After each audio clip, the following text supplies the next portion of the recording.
ഹരേ കൃഷ്ണ. കൃഷ്ണനെ കിട്ടാൻ യോഗ്യത വേണോ? എന്തൊക്കെ യോഗ്യതയാണ് കൃഷ്ണനെ കിട്ടാൻ വേണ്ടത്? നമ്മൾ ആഗ്രഹിച്ച പോലെയുള്ള ജോലി കിട്ടാൻ അതിനനുസരിച്ചുള്ള വിദ്യാഭ്യാസം വേണം അല്ലേ? മാത്രമല്ല ഇൻ്റർവ്യൂസിനൊക്കെ അറ്റൻഡ് ചെയ്യണം. എല്ലാം കഴിഞ്ഞാലും ഭാഗ്യം കൂടെ വേണം. എന്നാലേ നമ്മൾ ആഗ്രഹിച്ച പോലെയുള്ളൊരു ജോലി കിട്ടുകയുള്ളൂ. എന്നാൽ ഈ 17 ലോകത്തിനും അധിപതിയായ അഖിലാണ്ടകോടി ബ്രഹ്മാണ്ടനാഥനായ ഭഗവാനെ കിട്ടാൻ വേണ്ട യോഗ്യത എന്തൊക്കെയാണ്? എന്തൊക്കെ വേണമെന്ന് നമുക്ക് നോക്കാം. നിർമ്മലമായ മനസ്സ്, അതുമാത്രം മതി. അതിനായി എവിടെയും ഇൻ്റർവ്യൂവിന് പങ്കെടുക്കുകയോ ക്യൂവിൽ നിന്ന് വലയുകയോ മറ്റുള്ളവരുടെ ഔദാര്യത്തിന് കാത്തു നിൽക്കുകയോ പണം കൊടുക്കുകയോ ഒന്നും വേണ്ട.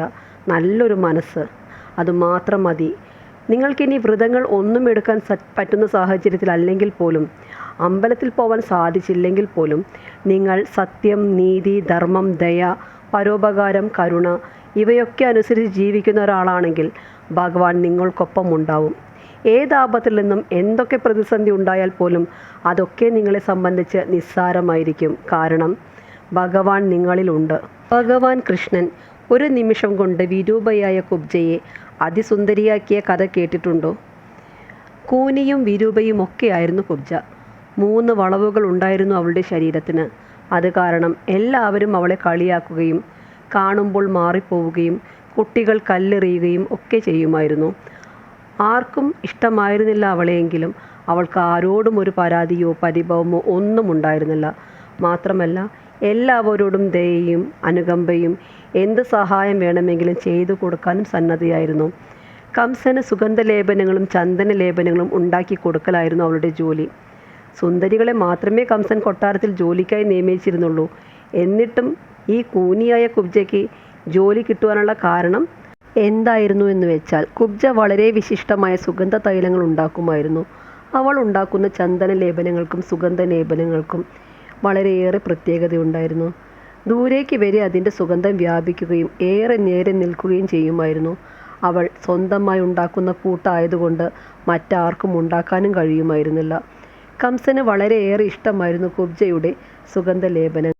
അതാണ് കുബ്ജ കംസൻ്റെ കൊട്ടാരത്തിലെ ദാസിയായത്. ഒരിക്കൽ കുബ്ജ സുഗന്ധ ലേപനങ്ങളുമായി കൊട്ടാരത്തിലേക്ക് നടക്കുന്നതിനിടയ്ക്ക് തെരുവുകൾ നിറയെ ആളുകൾ. എല്ലാവരും സന്തോഷത്തിലാണ്. വീഥികളുടെ ഇരുവശങ്ങളിലുമുള്ള കെട്ടിടങ്ങളിലും ആളുകൾ തിങ്ങി നിറഞ്ഞു നിൽക്കുന്നു. കുറച്ചു മുന്നോട്ട് നടന്നപ്പോൾ ഒരാൾക്കൂട്ടം കണ്ടു. അന്വേഷിച്ചപ്പോഴാണ് അറിഞ്ഞത് അവൾ എന്നും കാണാൻ കൊതിച്ചിരുന്ന കൃഷ്ണൻ വന്നിരിക്കുന്നു എന്ന്. കൃഷ്ണനെ കാണാൻ തടിച്ചു കൂടിയതാണ് ഈ നഗരവാസികളെന്ന്. കൃഷ്ണനെ ഒരു നോക്ക് കാണാൻ അവൾ അതിയായി കൊതിച്ചു. പക്ഷേ എങ്ങനെ കാണാൻ? ആളുകൾ തിങ്ങി നിറഞ്ഞു നിൽക്കുന്നിടത്ത് ഒരു കൂനിയായ കുബ്ജയ്ക്ക് എങ്ങനെ കാണാനാണ്? എന്നാലും അവൾ ഒന്ന് ശ്രമിച്ചു നോക്കി. പക്ഷേ തിരക്കിനിടയിൽപ്പെട്ട് അവൾ പിന്നോക്കം പോയി. എന്നാലും അവൾ ഒന്നുകൂടെ ശ്രമിച്ചു. ആളുകളെ വകഞ്ഞു മാറ്റി ഒന്നുകൂടെ ശ്രമിച്ചപ്പോൾ ഒരു ചെറിയ വിടവിലൂടെ അവൾ കണ്ടു. അവൾ കാലങ്ങളായി കാണാൻ കൊതിച്ചിരുന്ന കോടിക്കണക്കിന് കാമദേവന്മാരെ തോൽപ്പിക്കുന്ന ആ ശ്യാമസുന്ദരനെ. കുബ്ജ കണ്ട മൻമോഹനനെ നിങ്ങൾക്കും കാണണ്ടേ? കണ്ണടച്ച് മനസ്സിൽ കണ്ടു നോക്കൂ ആ നന്ദഗോപാലനെ. മയിൽപീലിയും മുത്തുമാലകളും പൂക്കളും കൊണ്ട് അലങ്കരിച്ച മുടിക്കെട്ടും ചെറിയ മുടിയിഴകൾ പാറിക്കളിക്കുന്ന തിരുനെറ്റി, ആ തിരുനെറ്റിയിൽ ചന്ദനക്കുറി, കാതിലെ സ്വർണ്ണക്കുണ്ടലങ്ങൾ സൂര്യപ്രഭയാൽ വെട്ടിത്തിളങ്ങുന്നു. ആ രശ്മികൾ കൃഷ്ണൻ്റെ കവിൾത്തടത്തിലും കടും ചുവപ്പ് നിറമാർന്ന ചുണ്ടുകളിലും തട്ടി പ്രകാശിക്കുന്നു. കൃഷ്ണൻ എല്ലാവരെയും നോക്കി ചിരിക്കുമ്പോൾ സൂര്യൻ്റെ സ്വർണ്ണരശ്മികൾ സുന്ദരകൃഷ്ണൻ്റെ മുല്ലമൊട്ട് പോലെയുള്ള പല്ലുകളിൽ തട്ടിത്തിളങ്ങുന്നു.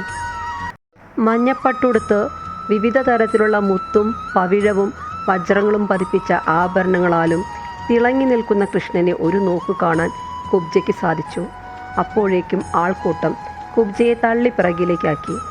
ആരോഗ്യവും കഴിവും സൗന്ദര്യവുമുള്ളവർ തിക്കിത്തിരക്കി കൃഷ്ണനെ കാണാൻ തിരക്ക് കൂട്ടുമ്പോൾ ഒരു നോട്ടമേ അവൾ കണ്ടുള്ളൂവെങ്കിലും ആ സൗന്ദര്യത്തിൽ മയങ്ങി ഏതോ മായാലോകത്ത് പെട്ടതുപോലെ അവൾ പതുക്കെ പിന്നിലേക്ക് നടന്നു. അവളുടെ കണ്ണിൽ നിന്ന് ധാരധാരയായി കണ്ണീരൊഴുകി.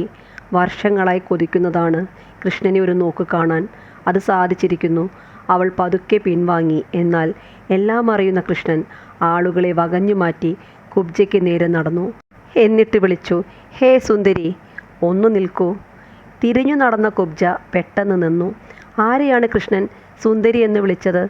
എന്നു നോക്കാൻ. അപ്പോഴതാ കൃഷ്ണനും ബലരാമനും കൂട്ടുകാരും കുബ്ജയുടെ അടുത്തേക്ക് വരുന്നു.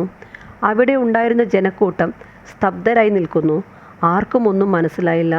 ഭഗവാന് മുന്നിൽ ഏത് നിമിഷവും നശിച്ചു പോവാവുന്ന ബാഹ്യ സൗന്ദര്യത്തിന് എന്ത് പ്രസക്തി? കൃഷ്ണൻ കുബ്ജയുടെ അടുത്തെത്തി കയ്യിൽ എന്താണെന്ന് ചോദിച്ചു. ചന്ദനലേപനമാണെന്ന് പറഞ്ഞപ്പോൾ കുറച്ചു തരാമോ എന്നായി കൃഷ്ണൻ. ഒരു നോട്ടം മാത്രം ആഗ്രഹിച്ച കുബ്ജയ്ക്ക് കിട്ടിയ ഭാഗ്യം നോക്കൂ. കൃഷ്ണനെക്കുറിച്ച് കേൾക്കാൻ തുടങ്ങിയ കാലം തൊട്ട് അവൾ കൃഷ്ണനായി പ്രത്യേകം തയ്യാറാക്കിയ ചന്ദനക്കൂട്ട് ഒരു ചെപ്പിൽ സൂക്ഷിച്ചു വെക്കുമായിരുന്നു. എല്ലാവരും വെറുക്കുന്ന വിരൂപയായ തൻ്റെ അടുക്കൽ കൃഷ്ണൻ ഒരിക്കലും വരില്ലെന്ന് അവൾ വിചാരിച്ചു. എന്നിട്ടും അവൾക്ക് കൃഷ്ണനോടുള്ള ഇഷ്ടം കൊണ്ട് കൃഷ്ണനായി പ്രത്യേകം ചന്ദനലേപനം തയ്യാറാക്കി വെക്കുമായിരുന്നു. ഭഗവാൻ കുബ്ജയോട് ആവശ്യപ്പെട്ടത് ആ ചന്ദനലേപനം ഭഗവാന്റെ നെറ്റിയിലും കൈകളിലും തിരുമാറിലും ചാർത്താനാണ്. ഒരു നോട്ടം മാത്രം ആഗ്രഹിച്ച കുബ്ജയ്ക്ക് ഇപ്പോൾ തൊടാനും കൂടെയുള്ള മഹാഭാഗ്യമാണ് കിട്ടിയിരിക്കുന്നത്. എല്ലാവരാലും പുച്ഛിക്കുകയും പരിഹസിക്കുകയും കല്ലെറിയുകയും ചെയ്തപ്പോൾ വേദനിച്ച കുബ്ജയുടെ മനസ്സ് ഭഗവാൻ കണ്ടിരിക്കുന്നു. സന്തോഷം കൊണ്ട് ഭഗവാന്റെ പാദങ്ങളിൽ വീണ് പൊട്ടിക്കരഞ്ഞു കുബ്ജ. ഭഗവാൻ പതുക്കെ കുബ്ജയെ എഴുന്നേൽപ്പിച്ചു. കൂടാതെ ഭഗവാൻ കുബ്ജയുടെ പാദത്തിൽ തൻ്റെ വലതുകാല് വെച്ച് കുബ്ജയുടെ താടി പിടിച്ച് പതുക്കെ ഉയർത്തി. പതുക്കെ കുബ്ജയെ ഉയർത്തി. കുബ്ജയുടെ കൂനും വൈകല്യവുമെല്ലാം പോയി. കുബ്ജ നിവർന്നു. ഒരു നിമിഷം കൊണ്ട് അതിസുന്ദരിയായി യുവതിയായി മാറി. അവിടെ നിന്നവരെല്ലാം അത്ഭുത സ്തബ്ധരായി. എന്താണ് ഇവിടെ നടക്കുന്നത്? ആർക്കും ഒന്നും മനസ്സിലായില്ല. കുറച്ചു മുമ്പ് വരെ കണ്ട വിരൂപയായ കുബ്ജയുടെ സ്ഥാനത്ത് ഇപ്പോൾ അതിസുന്ദരിയായി ഒരു യുവതി നിൽക്കുന്നു. അതെ, ഭഗവാന് മാറ്റാൻ പറ്റാത്തതായി എന്താണുള്ളത്? ഭഗവാനെ കാണാനും സ്പർശിക്കാനും പറ്റി എന്നു മാത്രമല്ല, ഭഗവാൻ അതിസുന്ദരി കൂടിയാക്കിയിരിക്കുന്നു. എല്ലാവർക്കുമുള്ളൊരു പാഠമാണിത്. ഭഗവാനെ നിഷ്കളങ്കമായി സ്നേഹിക്കുക. ഭഗവാൻ കൂടെ എപ്പോഴും ഉണ്ടാവും. ഹരേ കൃഷ്ണ കൃഷ്ണ കൃഷ്ണ ഹരേ ഹരേ, ഹരേ രാമ രാമ രാമ ഹരേ ഹരേ.